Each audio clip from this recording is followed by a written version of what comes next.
Kaka, na hapa mbele za Mwenyezi Mungu, Mungu anasikia sauti yangu sasa hivi. Mimi sijawahi hata siku moja kushiriki kwenye wizi wa aina yoyote.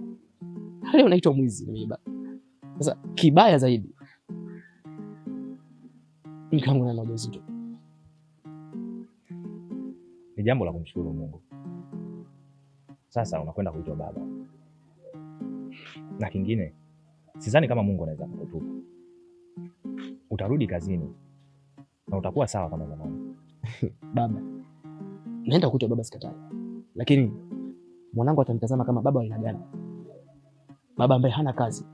Baba ambaye nitashindwa kumlea mwanangu kama inavyotakikana. Na sijakwambia jambo moja. Baba mwenye nyumba pia amekuja. Ametupa wiki moja tu. Tutoke kwenye nyumba yake. Haya, mtoto nitamlelea wapi? Kaka, nachanganyikiwa. Pole sana. Lakini sidhani kama baba mwenye nyumba anaweza kukufukuza.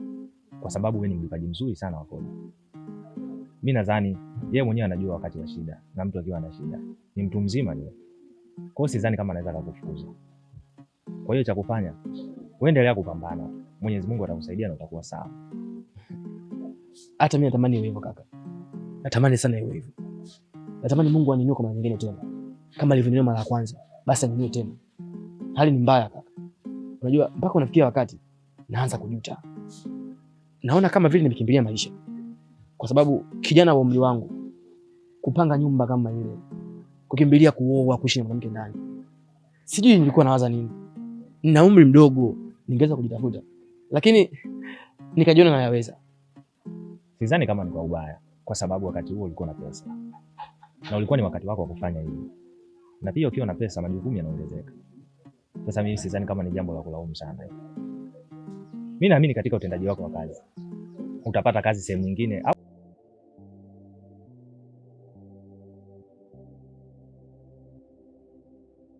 Dalali. Dalali.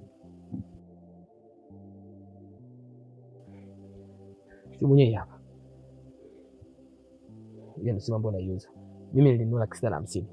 Ila kwa sababu nina shida sana na sasa hivi changamoto nazipitia, naiuza 300. Oya Bobu. Hii simu 300 utoboi. Yaani mimi nikichekecha. Hii laki. Hapo chapo mteja chapo tu hapo tunaiuza hiyo. Lakini bwana tutani bwana. Hiyo simu nimenunua 650 na haina muda mrefu, hata mwaka hajamaliza. Na risiti kila kitu mimi ninacho, kama ukitaka nitakuletea. Hiyo simu 650 kaka nimenunua na kwa 100. Babu, sikiliza. Shika simu yako. Maana vipengele vishaanza kuwa vingi. Nimeshakwambia 100,000. Elewa hivyo. Sasa wewe 300,000 unataka kujiforce. Shika simu yako, utafuta mteja mwenyewe. Usikia kaka.